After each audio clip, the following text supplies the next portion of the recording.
Сәлем достар, бүгін лицензияны өшіріп үйренетін боламыз. Алдымен видеоға лайк басып, каналға тіркеліп кетіңіз. License KZ сайтына кіреміз. Кіргеннен кейін войти деп басамыз. Алдымен Еговқа бөлек кіріп алыңыздар.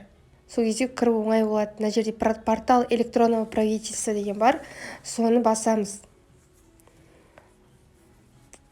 Разрешить дегенді басамыз. Мінекей аты жөніміз жоғарысында көрініп тұрады. Содан кейін личный кабинет деген басамыз. История заявлений и полученных услуг деп тұр, соны басамыз. Төмен қарай түскен кезде біздің алған қызметтеріміз тұр. Біреу басқа нәрсе, екіншісі осы именно алкогольге шыққан лицензия болып табылады, бірінші тұрған. Лупаны басып ашып аламыз. Ашқаннан кейін скачать документ деп, мен мына жерде сол документ па, ол документ емес па, дұрыс түсінбей отырмын. Сосын біріншісінде мен скачать документ деп скачать етіп алдым. Осы міне лицензия. Одан кейін перейти к выходным документам дегенді бастым. Басқан кезде тағы бір документ шықты. Оны да скачать етіп алдым. Скачать деп жанындағыларды басасыздар. Скрепкамен тұр ғой, скачать документ дегенді басасыз. Сол кезде мынау лицензия енді міне. Кәдімгідей белгісімен өзінің. Енді перейти к прекратить действие деген тұр, соны басамыз. Ең соңғы жағында. Басқаннан кейін не үшін тоқтататыныңызды көрсетіңіз деп тұр. Енді біз бұл жерден таңдаймыз қазір. Қазақшаға аударып едім, мен қазақша болса да мына жер орысша шығып тұр. Орысша оқып отырып біреуін таңдадым. Мен ИП-ны жабатын болғандықтан мен жалпы лицензия жауып жатырмын.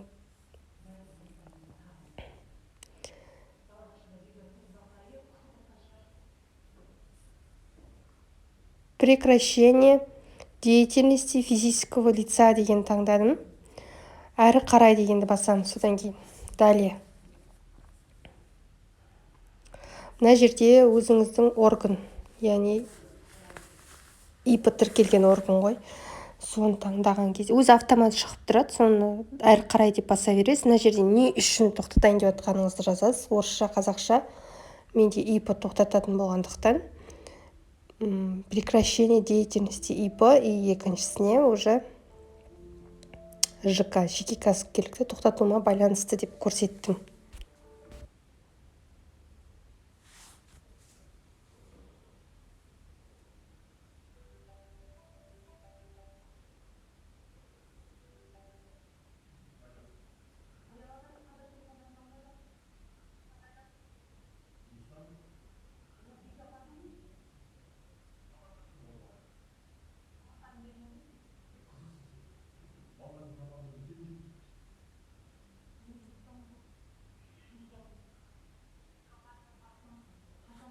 Енді мына жерде документ таңдауымыз керек. Мына скрепканы басамыз.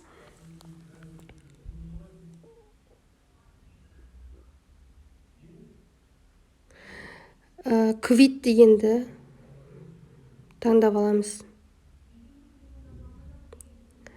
Далее деп басамыз сосын.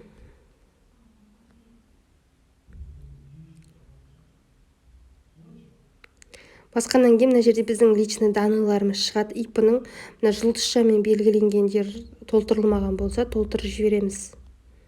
Негізі автоматын толтырылып тұрады о жерлерде. Подписать дегенді басамыз бұл жерде.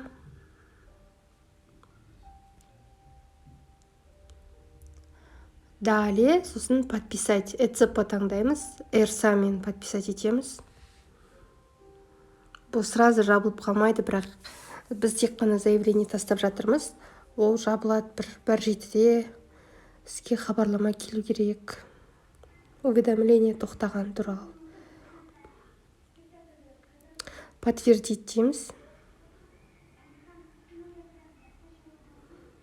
Мінекей бізде өтінішіміз шығып тұр. Скачать документ деп мен ашып қараймын. Видео сізге пайдалы деп ойлаймын. Үйде отырып лицензияңызды жауып ала аласыз.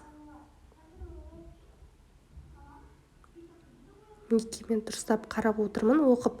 Мына жерде не үшін жабайын деп жатқаныңыз барлығы жазылып тұрады. Документті скачать еткен кезде сізге заявлениеңіз, өтінішіңізді жазып ала аласыз мына жерден бүйтіп.